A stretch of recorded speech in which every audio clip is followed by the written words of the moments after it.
Buenas noches. Hoy el programa va a tener su formato habitual, con un invitado que es el arquitecto Jorge Betoli, director del Museo de la Ciudad, que funciona en el Cabildo, y que es especialista en arquitectura del periodo hispánico, el mal llamado periodo colonial. Y vamos a hablar de un tema interesantísimo vinculado al urbanismo de esa época, el agua corriente en Córdoba a lo largo de los 250 años de ese periodo. Y también de otros temas con el arquitecto. Prudencio va a hablar en su primera locución sobre la responsabilidad del Poder Legislativo, en la situación actual. Yo voy a hablar de los 4 valores a los que se aferró esta persona que les mencioné la semana pasada, condenada a ser una piltrafa humana y que por aferrarse a estos valores tuvo una vida esplendorosa. Y Prudencio al final, en la editorial de La Ciudad, va a hablar de un tema tan interesante como controvertido: la campaña del desierto. Así que comenzamos con el programa.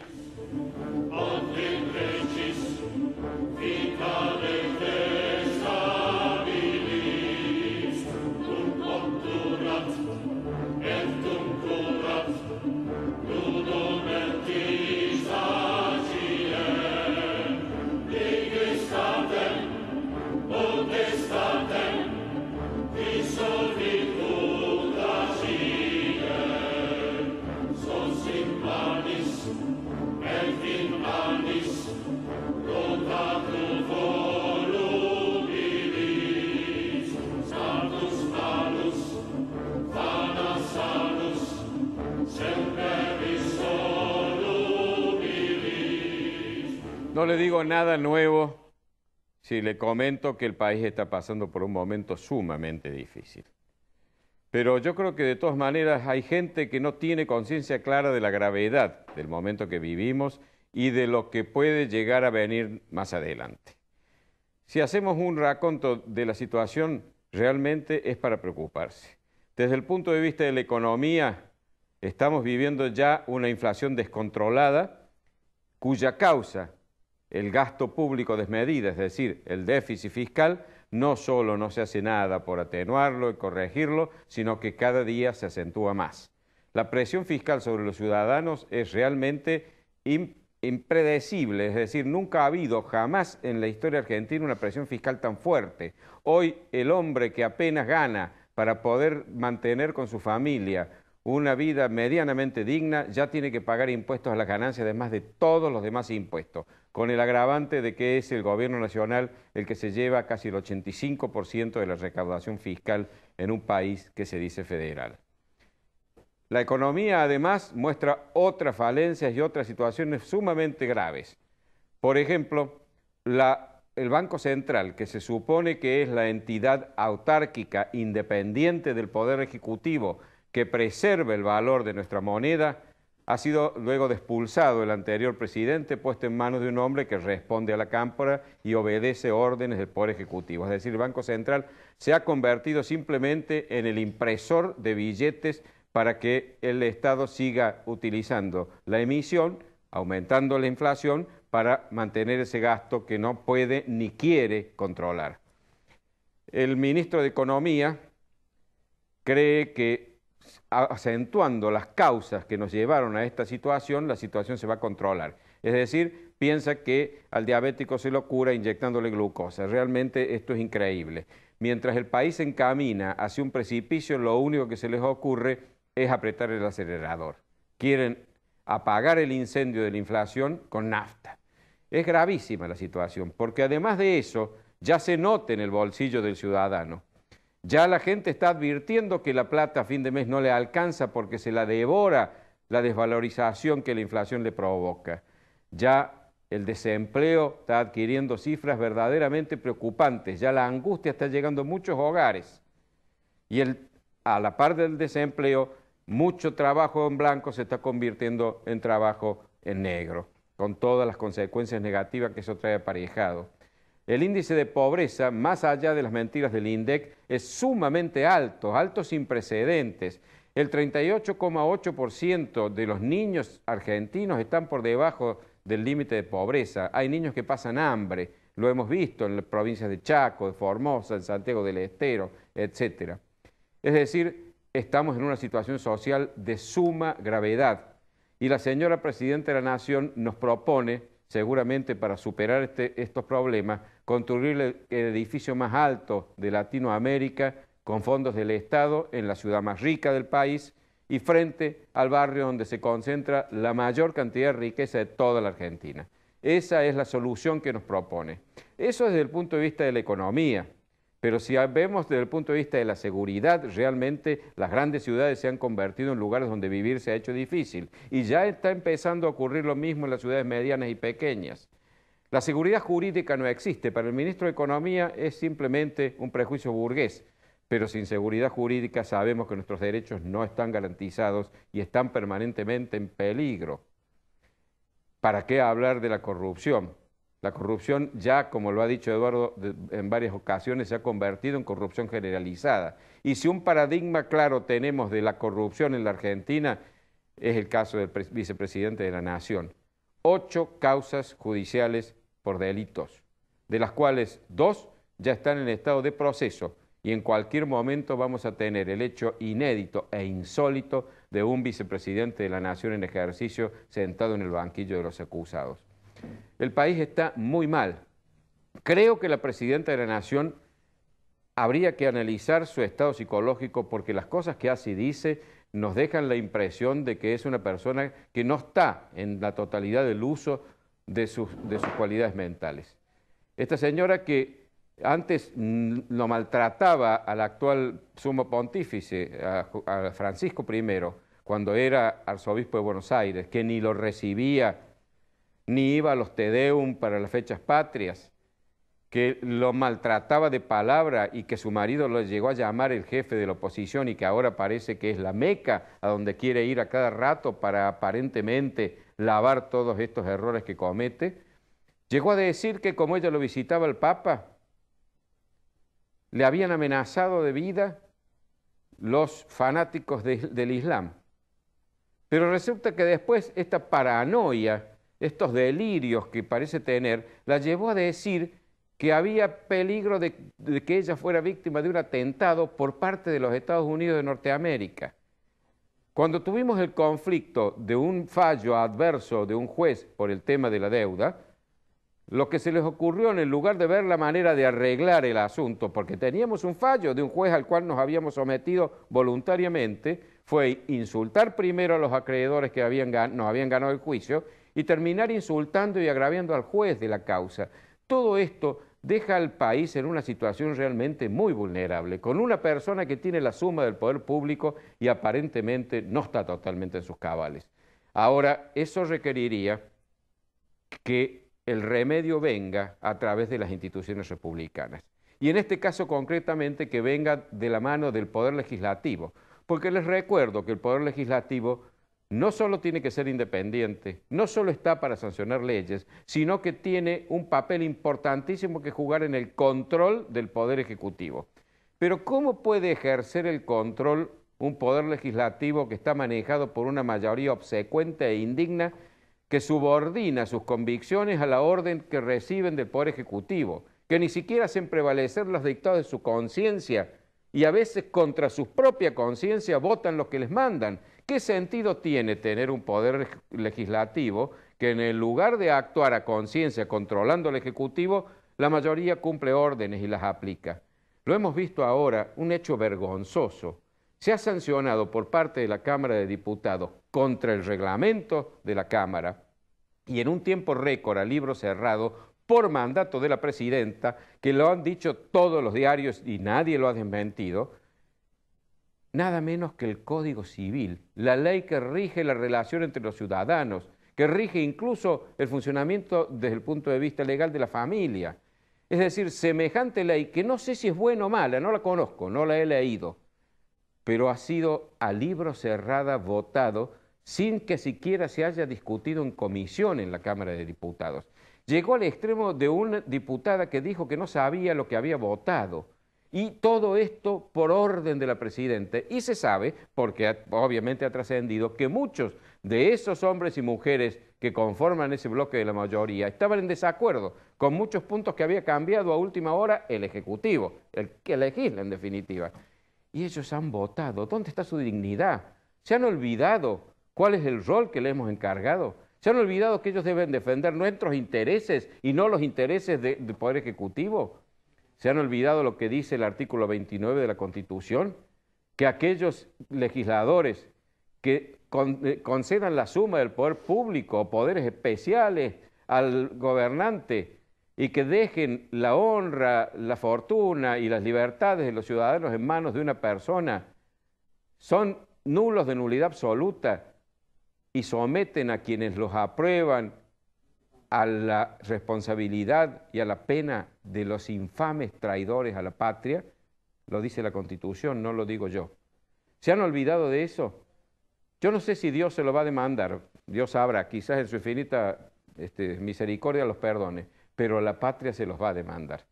Y yo me voy a ocupar dentro de mi humilde condición de que la patria se los reclame, porque nos están traicionando el mandato que les dimos.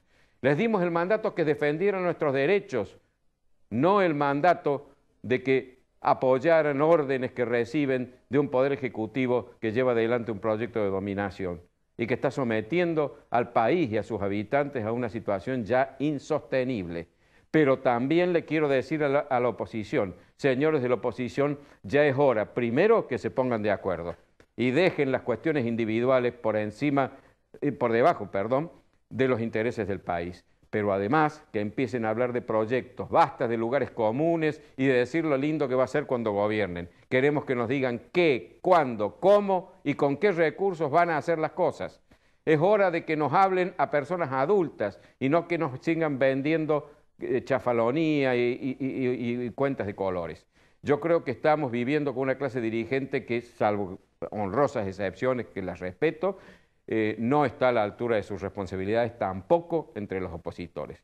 Ojalá, antes de que la hecatombe nos llegue, hayamos cobrado conciencia y hayan ellos cobrado conciencia del rol que hoy les toca jugar y lo ejerzan con el coraje y con la serenidad y con la eficiencia que en los tiempos que corren les están pidiendo.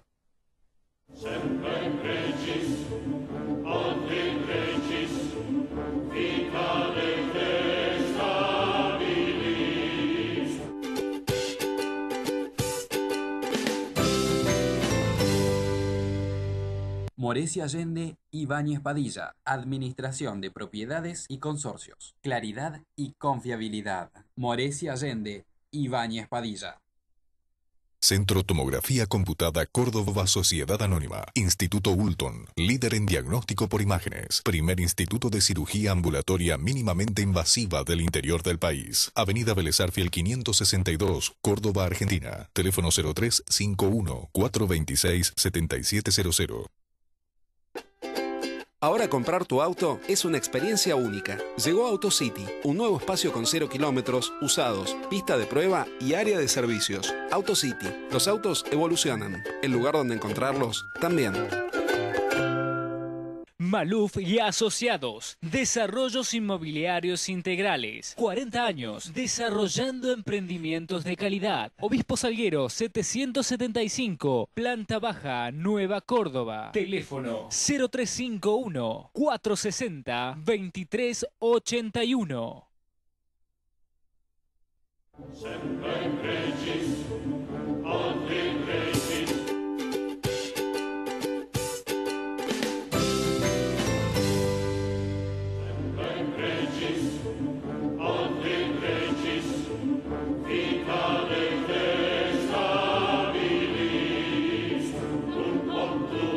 Como les adelanté, el arquitecto Jorge Betoli, que nos acompaña, es el director del Museo de la Ciudad, que funciona en el Cabildo, y su especialidad es el urbanismo y la arquitectura durante el periodo hispánico de Córdoba.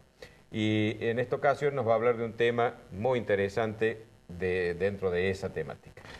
Jorge, bienvenido. Muchas gracias por aceptar nuestra invitación. Gracias a ustedes por Sabemos que sos muy ocupado y entonces entramos directamente en las preguntas.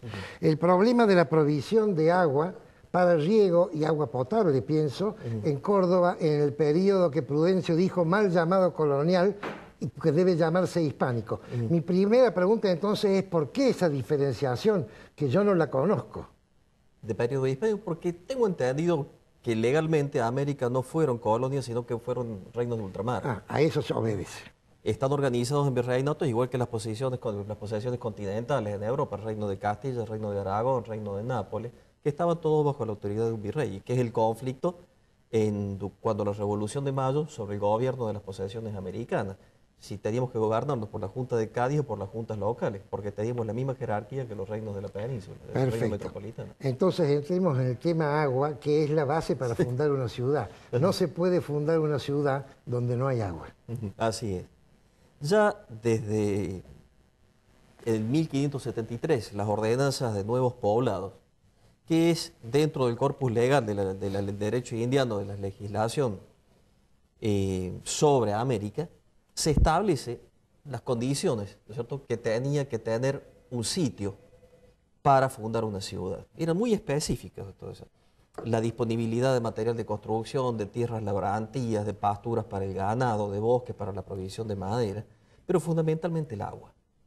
Agua para regadío y para abastecimiento de la población. La propia acta de fundación de la ciudad de Córdoba dice que Córdoba está fundada entre dos ríos caudales.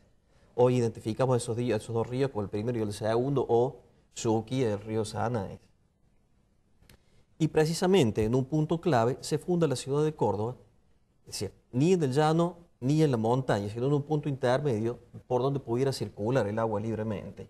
Y ya en la década de 1580 empieza a trazarse el sistema de acequias, que la toma estaba a la altura del cementerio San Jerónimo. La acequia maestra venía por lo que hoy es Alberdi, llegaba hasta la zona de tribunales, cruzaba la cañada. Vamos a la primera imagen, por favor. Cruzaba la cañada. ¿No había un asentamiento, un pequeño pueblito indio en ese lugar? Exacto, el pueblito de la Toma es una merced de tierra que se le da a ese grupo de indios y que eran quienes se encargaban del mantenimiento de la acequia. Pero eso es posterior, 1660 y tanto. El pueblito de la Toma. El pueblito de la Toma es un grupo de quilmes y mallines que después de la última guerra de Calchaquí se los saca de su lugar y se los lleva ahí, se les da esas tierras y se hace con ellos un contrato. Mientras tanto, yo creo que la administración de la acequia la hacía el propio cabildo. No creo que hubiera gente allí. Incluso creo que había una autoridad que se llamaba el alcalde de Aguas. Alcalde de Aguas, efectivamente, sí. Bien. Esa acequia llegaba hasta lo que es actualmente la avenida Vélez Arfield, y vamos a ver hacia el centro de la imagen la cañada. En verde arriba a mano derecha vemos el Paseo Sobremonte, que es una construcción bastante posterior de fines del siglo XVIII, pero vamos a ver entre la segunda y la tercera manzana en la calle ancha de Santo Domingo, que fue ensanchada precisamente para derivar esa acequia que abastecía agua de toda la ciudad, y hacia la mitad de cada manzana salían las acequias secundarias que, cruzando las manzanas de punta a punta, abastecían de agua a todos los vecinos. Incluso el que quería pagar un canon para tener agua permanente, se pagaba un canon permanente. Cabe decir que la avenida, lo que hoy es la avenida General Paz Vélez Arfield, era una calle común y corriente, pero cuando se decide derivar la acequia por allí, se decide ensancharla y se le lleva hasta el ancho que actualmente tiene. ¿Se roba terreno a ambas manzanas colindantes? No, ¿O se cambia todo la como la ciudad no estructura? estaba prácticamente trazada en ese momento, yo creo que se desplaza hacia el oeste. Se vuelve a trazar. Sí. No, se les quita a cada manzana, y se les devuelve a los propietarios en chacras de afuera. Es decir, esas dos manzanas son más cortas que las otras. Son unos metros menores. Son unos metros menores. Esa es la primera calle ancha de la República Argentina, la primera avenida, diríamos hoy, ¿no? ¿Y por dónde entraba la acequia? Porque pienso que esa acequia iba de sur a norte, hacia el río. Claro, entraba a la altura de Duarte Quirós. De Duarte Quirós, mira vos. Duarte Quirós y General Vélez Arfield, y de ahí bajaba hacia el río, pero calculo que el caudal que llega al río era prácticamente nulo porque se derivaba Se gastaba todo. Sí, incluso todavía existen algunos aljibes del propio cabildo, ¿no es cierto? Se encuentra la antigua cisterna donde se ve la desembocadura de la acequia que la alimentaba. Oye, Jorge, ¿y para llegar a calle Duarte Quirós tenía declive o tenía que hacerse a través de otra? Tenía un declive, pero además cruzaba sobre la cañada con una construcción en calicanto que la ha representado en algún dibujo el padre Grenon en su momento. Yo no la he podido conseguir para esta charla, pero la he visto. Porque curiosamente el de Alberdi va un poco hacia el sur, va hacia el sudoeste. Hacia el sureste. Hacia el sudeste, perdón. Sudeste, que es el declive. Y hay un declive. Sí. Va siguiendo la cota del terreno. Claro, claro. Va siguiendo la cota del terreno y de ahí baja, ¿no es cierto? Y de ahí se derivaba hacia el este, que era la pendiente hacia el costado del río. Después de la curva que hace el río sobre el... ¿Querés la foto siguiente? Sí. El director, por favor, Sí. la siguiente foto. Bien, así se mantiene aproximadamente Ahí la está. situación hasta la década de 1780, cuando la llegada del Marqués de Sobremonte, cuando se hace cargo como primer gobernador intendente de la recién creada gobernación del Tucumán. Entre las muchas obras públicas que dispone el Marqués de Sobremonte es la ampliación y completamiento del sistema de acequia con la construcción del lago que lleva su nombre, que existió hasta la década del 40-50 y que ocupaba todo el sector bajo de lo que hoy es el Paso de Sobremonte. Todo eso era un gran espejo de agua, que además de reservorio de agua para la ciudad, era como un paseo público, que por distintos visitantes que pasan por la ciudad de Córdoba, la describen a ese paseo como el más lindo o el más importante que ha visto en Sudamérica. Lo que lo convirtió el Marqués entonces en un extraordinario intendente de Córdoba. Sí, porque el Marqués de Sobremonte además inauguró los sistemas de alumbrado público, de barrido de calles, empedrados. Se hicieron los primeros empedrados en la ciudad de Córdoba, pero además, como decíamos, completó este sistema de acequias, no solo con las acequias, ampliando el sistema de redes, sino, vamos a la siguiente, manda a hacer una serie de fuentes en la ciudad.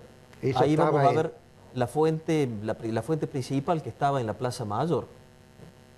Las imágenes estas están en el archivo de Indias. en ¿Eso Sevilla. que se ve es la columna de agua o es...? Es la columna de agua, ¿no es cierto? Y los picos de sur, los picos de- Ajá, de qué linda sur. fuente, che. Sí. ¿Esta es la de la calle Ancha? Esta es la de la Esta Plaza es la de San Plaza Martín. Martín. Seguramente la taza ha sido de piedra sapo. Pasemos a la siguiente, por Eso favor. no se conserva nada de eso. No se conserva nada. Bueno, desgraciadamente. tenemos que cortar acá, Jorge, lamentablemente, una pequeñísima tanda y continuamos con esta interesante charla.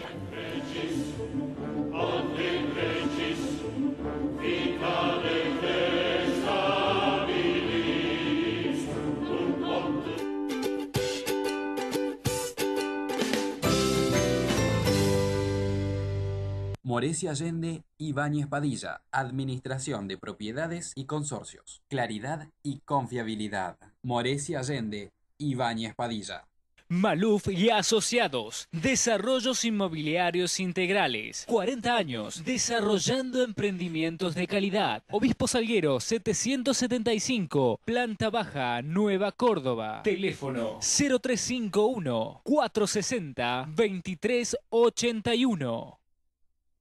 Centro Tomografía Computada Córdoba Sociedad Anónima. Instituto Ulton, líder en diagnóstico por imágenes. Primer instituto de cirugía ambulatoria mínimamente invasiva del interior del país. Avenida Vélez Arfiel 562, Córdoba, Argentina. Teléfono 0351 426 7700.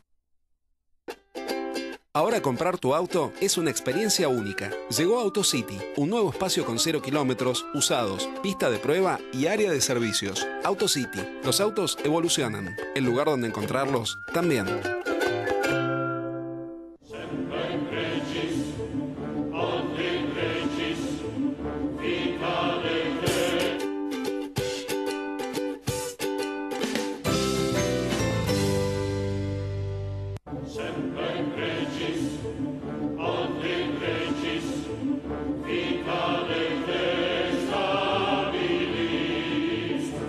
Nos estaba contando el arquitecto Betoli la acción que desarrolló el Marqués de Sobremonte, primer gobernador de Córdoba del Tucumán, sobre este tema de las aguas corrientes. Adelante, Jorge.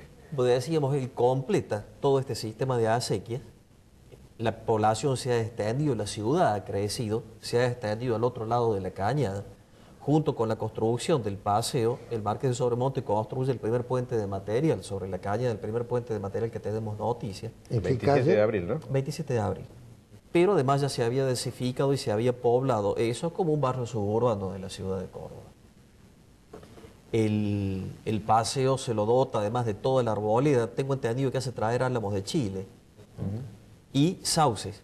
Todos estos árboles fueron destruidos por un gran tornado que hubo hacia 1880. Hay fotos en los archivos históricos donde se ven todos estos árboles en el piso y en ese momento que se reemplazan con los plátanos y otros árboles que se ven actualmente. Había un senador central con una estatua de Neptuno, creo. Había un templete central, Sí. ¿no es cierto? Primero hay un obelisco y después ese obelisco es reemplazado por un templete con una especie de terraza periférica porque había botes habilitados para hacer paseos en bote dentro del lago y ese bueno. punto era un punto de llegada, de descanso de los excursionistas. Cristóbal de Aguilar habla de una estatua del dios Neptuno, creo, ¿no? Puede ser, sí. A mí me resulta un poquito difícil con la religiosidad de la época que parezca una estatua de un dios pagano, pero en el Sí, siglo pero de las luces, decorativamente, en el ya. siglo de las luces todo es posible. Sí, así como que- elemento decorativo era Sí. admisible, sí. Así que es muy posible que estuviera, ¿cierto? Si más si lo describe Cristóbal de Aguilar, que es un testigo presencial, sobre todo porque fue el secretario del escribiente del Marqués de Sobremonte. Decíamos además que, además de completar todo el sistema de acequias para riego y para completamiento del abastecimiento de la ciudad, el Marqués de Sobremonte construye toda una serie de fuentes y surtidores. Las dos fuentes más importantes, de la cual hemos visto ya una imagen, vamos a ver la otra dentro de un momento, se construyen... Ahí está la otra, Ahí está. Jorge. Esa es la segunda fuente, que estaba ubicada justo al frente de la iglesia de Santo Domingo. Una fuente moderna ha reemplazado a la fuente antigua que desapareció con el tiempo. Estaba aproximadamente donde está hoy la fuente del Paseo Sí. de los Alcaldes, de la La plazoleta plazoleta de los alcaldes. Es decir, cruzando la calle. Cruzando la calle. Claro.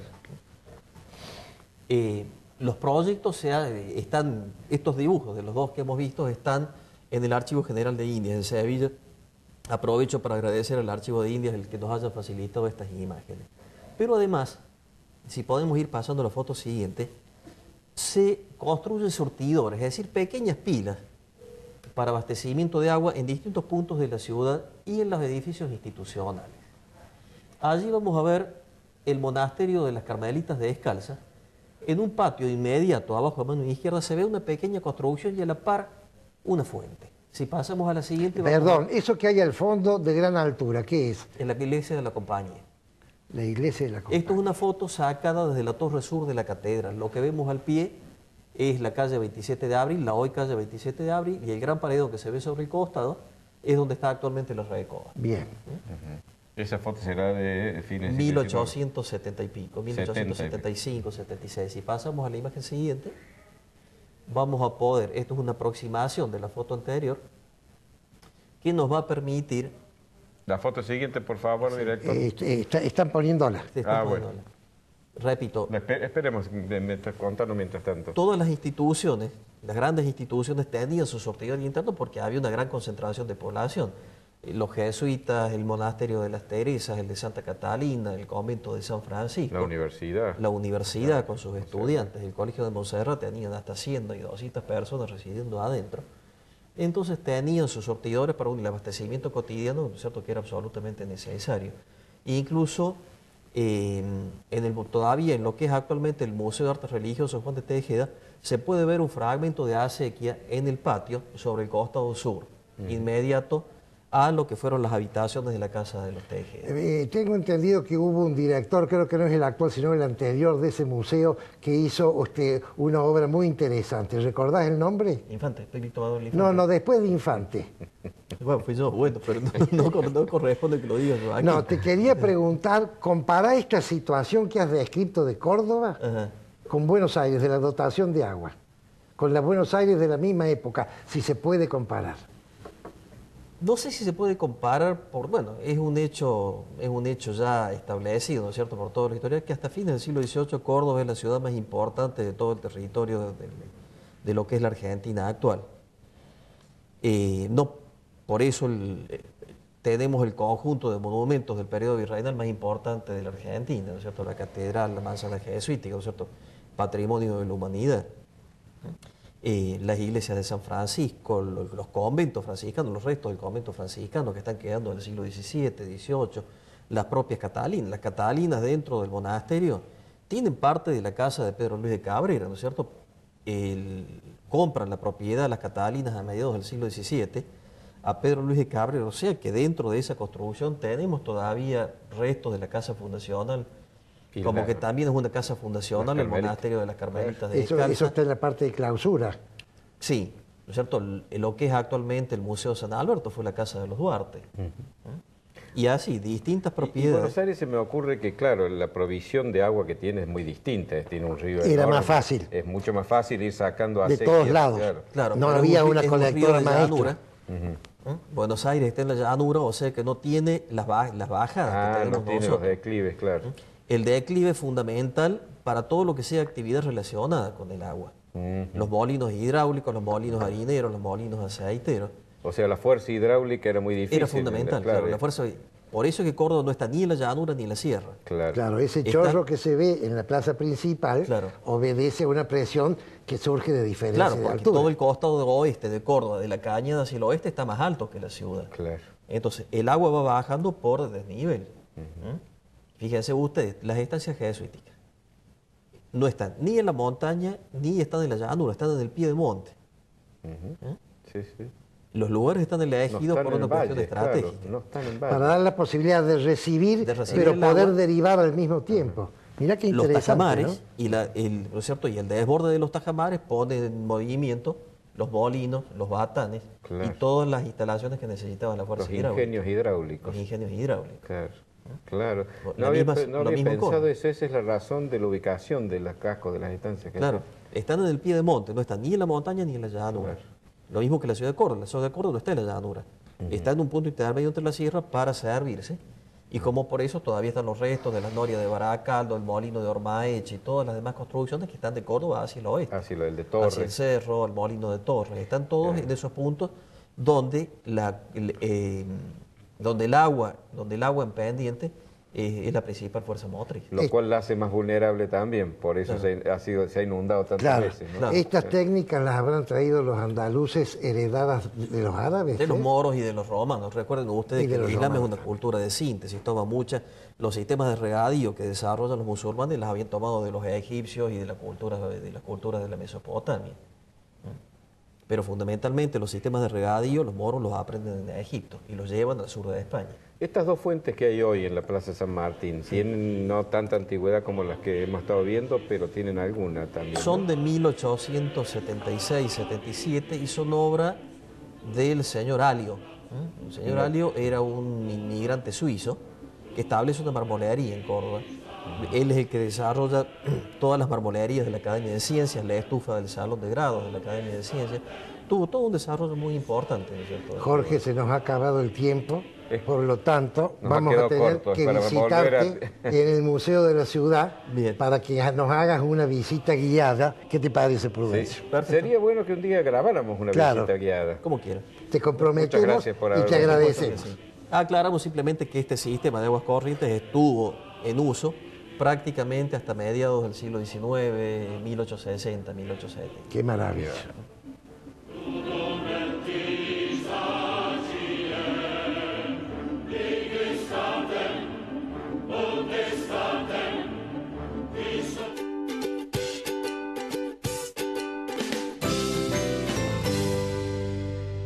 Moresi Allende, Ibáñez Padilla, Administración de Propiedades y Consorcios. Claridad y confiabilidad. Moresi Allende, Ibáñez Padilla.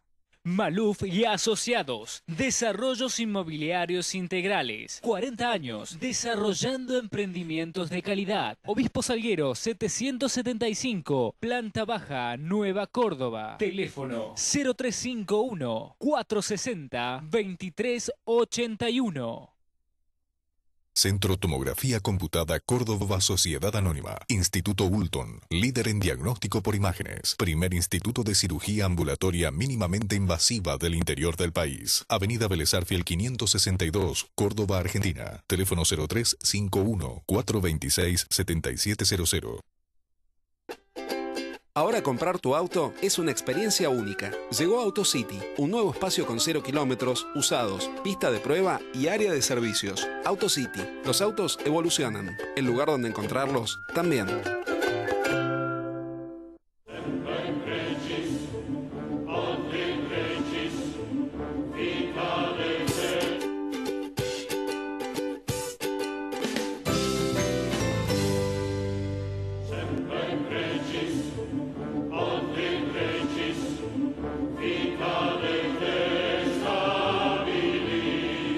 Me han pedido que amplíe las conclusiones del programa anterior, que explicaban que una persona que debería haber sido una piltrafa humana después de la experiencia que tuvo en los campos de concentración, se convierte en un individuo con una vida esplendorosa.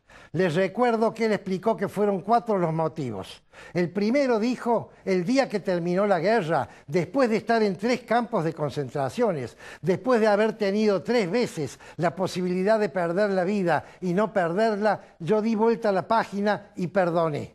Quiero explicarles qué significa el perdón.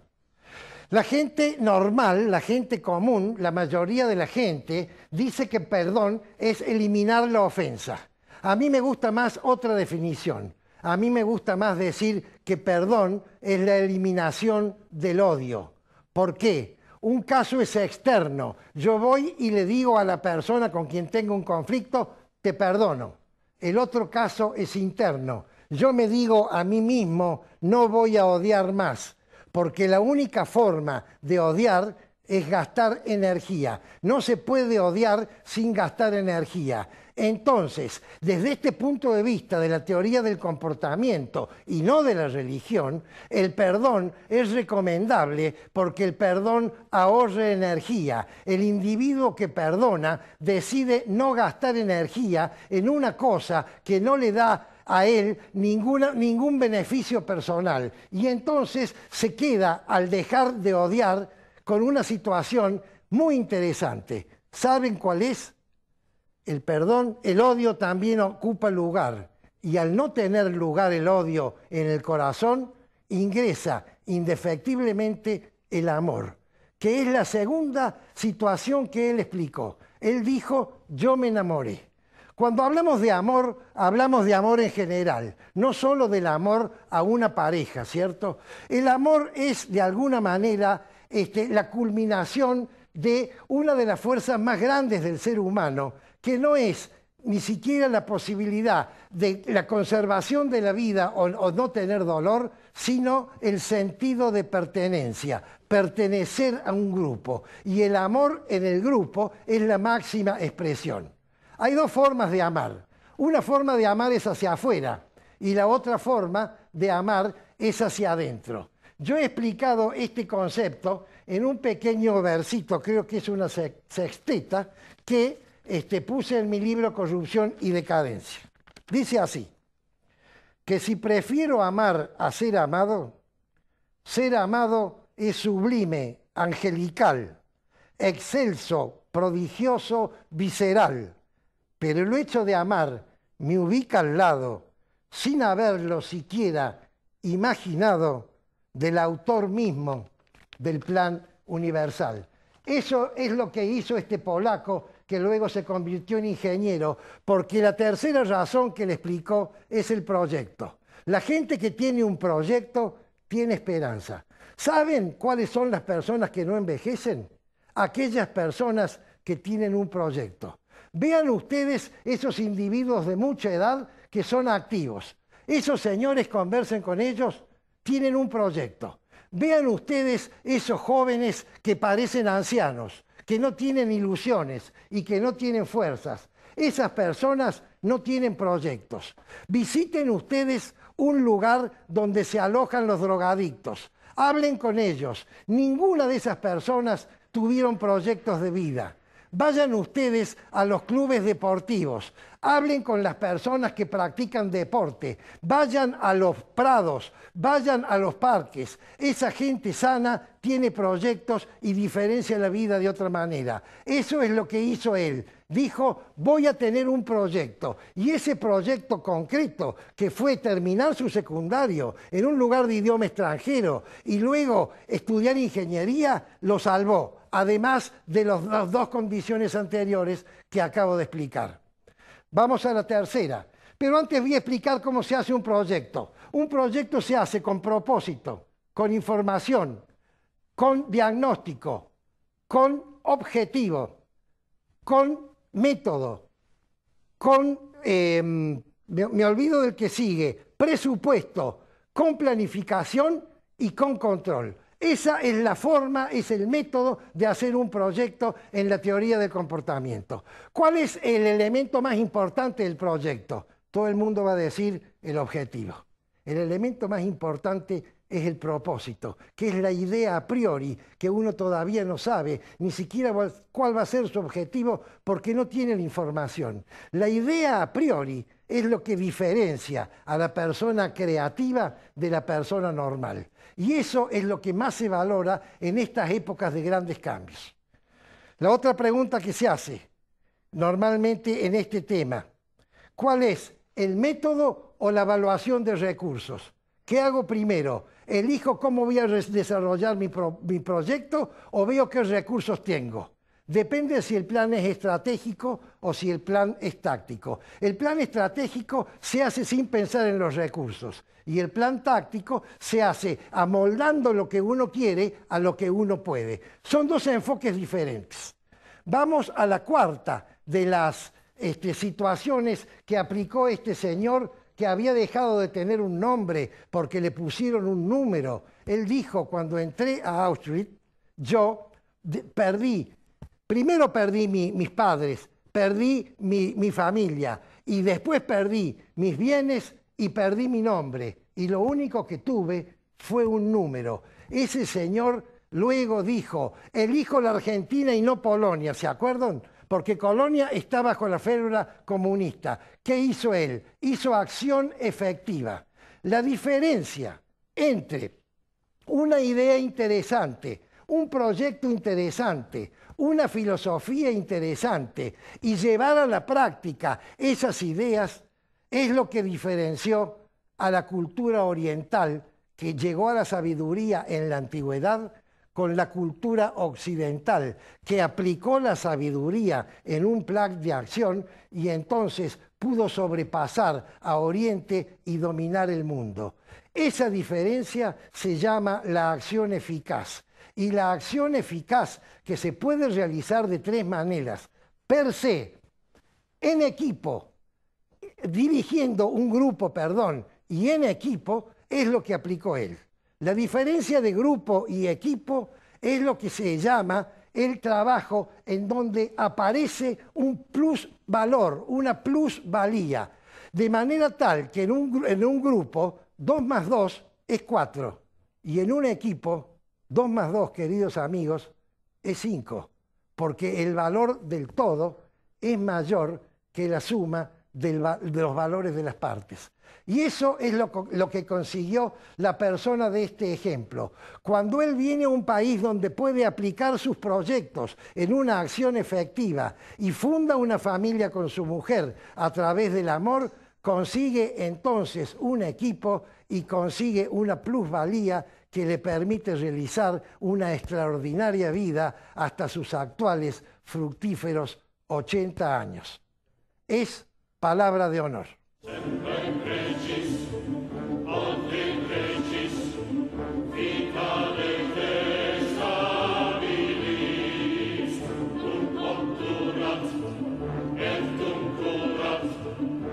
Con el invitado hemos abordado ya un tema vinculado a la ciudad, a la historia de la ciudad, de manera que en la columna La ciudad en que vivimos, o la ciudad que queremos, perdón, no voy a ocuparme de la ciudad, sino que voy a aprovechar y dar continuidad al tema que abordé el lunes pasado.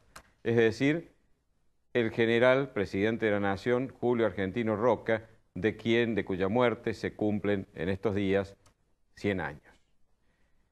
El lunes pasado hablé de la obra que como estadista realizó el presidente Roca en distintos ámbitos del quehacer del país. El impulso formidable que dio a la consolidación de la República y sus instituciones, a la educación, a ese gran instrumento de igualación social que hizo que la Argentina fuera el primer país del mundo que virtualmente eliminó el analfabetismo en pocos años, con la sanción de la Ley 1420, continuando esa tarea que habían iniciado Sarmiento y Avellaneda. Pero ahora quiero ocuparme de un tema en particular que ha sido, o sigue siendo, objeto de grandes diatribas, de grandes críticas, de ataques furibundos contra el general Roca, que es su célebre campaña del desierto. Se lo ha acusado de genocida, que fue a matar indios, a quitarle su territorio, etcétera, etcétera. Me gustaría analizar este tema con cierta profundidad. Ya desde el siglo XVIII, algunos grupos mapuches o araucanos que dominaban en Chile todo lo que está al sur del río Biobío, cruzaron la cordillera y vinieron aquí. Se llamaban los ranculches o ranqueles. Dominaron a los pampas, que eran los primitivos habitantes de la zona, o los en o pampa, y exterminaron casi virtualmente a los tehuelches, con una crueldad inaudita.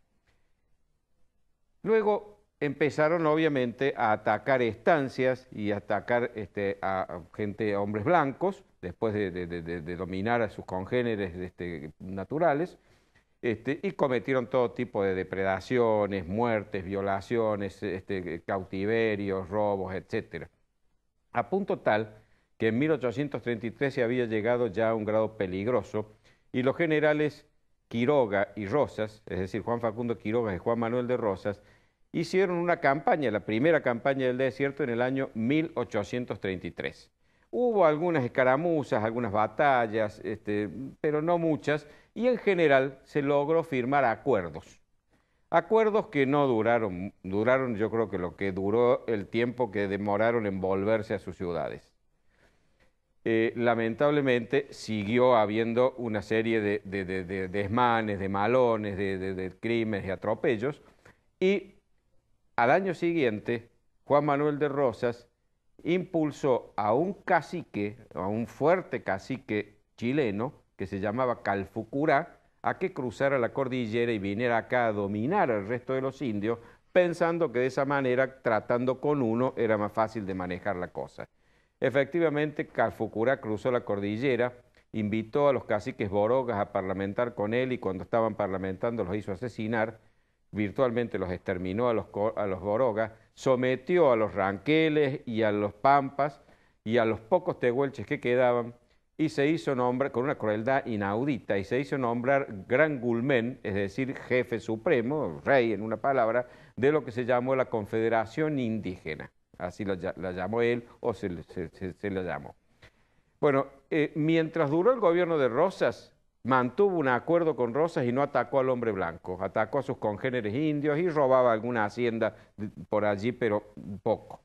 Cuando después de la batalla de Caseros cae Rosas, empieza realmente una etapa de agresividad brutal de este chileno que había pasado con sus huestes en la cordillera. Aclaro una cosa, en 1834, les recuerdo, Argentina y Chile eran dos países soberanos, de manera de que ni los mapuches de Calfucurá eran originarios de lo que hoy es la Argentina, y cuando cruzaron la cordillera, eran originarios de un país e invadieron otro país que ya eran países organizados como tales. Llegó a punto de que hubo algunos ataques a poblaciones que virtualmente las destruyeron, como Azul, Bahía Blanca, San Carlos, etc. Tres Arroyos. Y empezó obviamente a defenderse, el Estado empezó a defenderse, a ayudar a defender a la gente que estaba poblando la frontera. Hubo una serie de acciones y virtualmente hacia 1870-72 ya prácticamente estaban derrotados estos malones. Había habido varias batallas, no viene al caso mencionar los nombres de aquellos que se enfrentaron, sobre todo en un ataque brutal que hubo a la población de Azul y de San Carlos de Buenos Aires, en donde fueron sumados una serie de fuerzas indígenas que en número de 3.500 lanceros los atacaron, pero afortunadamente dos comandantes lograron frenarlos y derrotarlos. Ya prácticamente estaban vencidos, pero lo que ocurría, y lo más grave de todo, era que la hacienda que robaban estos indios chilenos eran llevadas a Chile y compradas allí por hacendados chilenos. Hacendados chilenos que obviamente los apoyaban a los indios en sus tropelías. Llegaron incluso a hacer a orillas del río Neuquén una población que se llamó Malbarco, donde se reunía la hacienda de invernada para poder cruzar la cordillera cuando pasara el invierno y fuera practicable. Y Chile, ni lerdo ni perezoso, empezó a reclamar derechos territoriales sobre la Patagonia. Ya se había apropiado del el Estrecho de Magallanes, lo que hoy le pertenece, y la Patagonia ya estaba en litigio. En 1870, aproximadamente 72, el ministro de Guerra, Adolfo Alsina, idea hacer una gran zanja para evitar que los indios avanzaran más hacia el norte. Logra construir 200 kilómetros de zanja y en alguna medida también eso contribuye, hay varios fortines y fuertes, y eso contribuye a frenar los ataques de los mapuches. Pero en 1877 Alsina, que está revisando el fortín de Puan, contrae una enfermedad grave y poco después muere. Y el presidente Avellaneda nombra ministro de Guerra al general Julio Argentino Roca, que era comandante de la frontera sur con cabecera en la ciudad de Río Cuarto. Y él había propuesto que se avanzara en civilizar, es decir, en ocupar ese territorio para que los chilenos no tuvieran ningún argumento para reclamarlo, e incluso cortar los pasos a través de los cuales la hacienda robada por los indios iba a parar a Chile. Entonces, cuando fue ministro de Guerra, le tocó ejecutar su propio plan. El Congreso votó un partido importante, dispuso que se pagara a los soldados y a los oficiales con tierras que se iban recuperando para la soberanía nacional, y cuando Chile le declara la guerra a Bolivia y al Perú, la guerra del Pacífico, ahí vino la oportunidad ideal. Chile no podía abrirse a dos frentes, entonces se hizo la campaña. La campaña se hizo con científicos, fotógrafos, geógrafos, misioneros, es decir, fue más que fueron 5 divisiones del ejército, pero más que una campaña militar, fue una campaña científica. Los enfrentamientos fueron muy pocos, fueron unas pocas escaramuzas contadas con los dedos de una mano, y las bajas fueron sumamente pobres, muy pocas bajas, a punto tal que llegó hasta la isla Choel prácticamente Roca sin haber disparado un solo tiro. Y mandó un telegrama al ministro de Guerra, que lo había sustituido, diciéndole que ya el desierto, como le llamaban a la zona sur del país, está fuera de peligro y no hay posibilidades de que desde ahí pueda haber agresiones. Namuncurá, que había sustituido a su padre Calfucurá, muerto en 1876, se terminó rindiendo al gobierno nacional 2 años más tarde, y fue invitado por Roca, ya presidente de la Nación, para que lo visitara en Buenos Aires. Allí fue recibido con honores de jefe de Estado, se le concedió el grado de coronel, se le dio 8 leguas cuadradas de tierras fiscales para que dispusiera de ellas para asentarse con su gente, y murió de 97 años de edad a comienzos del siglo XX en Aluminé, donde se había radicado. Ya se había convertido al catolicismo y se había bautizado gracias a la acción del padre Domingo Milanesio, un salesiano, que se hizo amigo de él, y su hijo, Seferino Namuncurá, es hoy un siervo de Dios a punto de ser beatificado. Y todos sus descendientes son ciudadanos argentinos con los mismos derechos de todos los que habitamos este bendito suelo.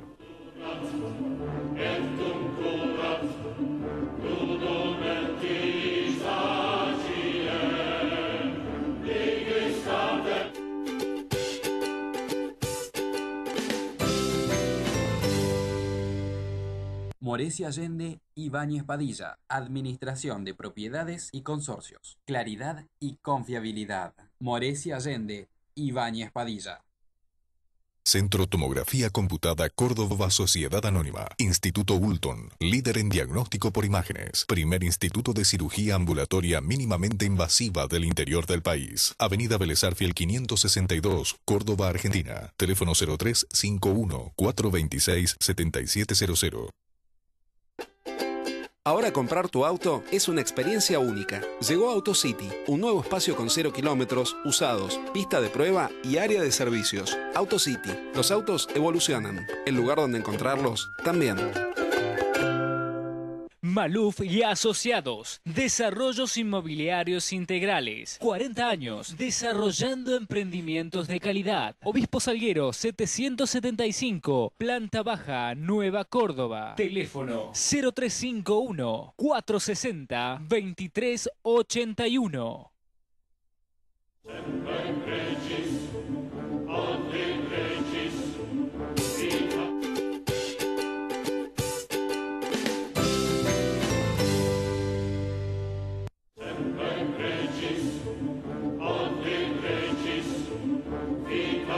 Nos quedan 2 minutos nomás, así que no va a haber desarrollo, va a haber una pregunta, Prudencio.